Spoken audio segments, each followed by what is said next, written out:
কিছুদিন আগে শুনেছিলাম যে টার্গেট করে কিছু লোককে হামলা করা হবে। এটা বেশ মাসখানেক আগে শুনেছিলাম আমি। তো এটা শোনা কথা। তো এখন যেটা দেখছি যে এই যে একজন কয়েকটা হামলা হয়ে গেল, এই হামলাগুলো কিন্তু সেটারই একটা লুৎফর সাহেবকে মারা হয়েছে, জাকপা সভাপতি মারা হয়েছে। আমি তার তীব্র নিন্দা করছি, কিন্তু এই হামলাগুলো সরকারকে এখন দেখা দরকার করতে হচ্ছে। যদি না হয় আমরা বুঝবো যে সরকার বোধহয় ধরে রাখতে পারছে না, তাদের কমান্ড ধরে রাখতে পারছে না।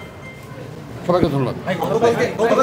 সাবজেক্ট নামি উঠে দেখতে আসছি, এটা সাবজেক্ট। তবুও যেহেতু পত্রিকা আমিও দেখলাম বিভিন্ন ভাঙচুর হয়েছে, মাজার ভাঙা কি মাজার, তারপর খানকা, এগুলো সব ভাঙাচুরি করা হয়েছে। এগুলো আসলে বিচ্ছিন্ন কিছু না। নির্বাচনটা সামনে রেখে এই ধরনের আরও অনেক কিছু সামনে আপনারা দেখতে পাবেন, যাতে নির্বাচনটা না হয়। একটা শ্রেণীর লোক চাচ্ছে যাতে নির্বাচন না হয়। এবং আপনারা খেয়াল রাখবেন, সাংবাদিক থেকে আমি দেখব, আমি সোশ্যাল মিডিয়ায় কালকে বিশ্বের একজন পরাক্রমশালী নেতার মুখের বক্তব্য শুনেছি। তাতে আমার মনে হচ্ছে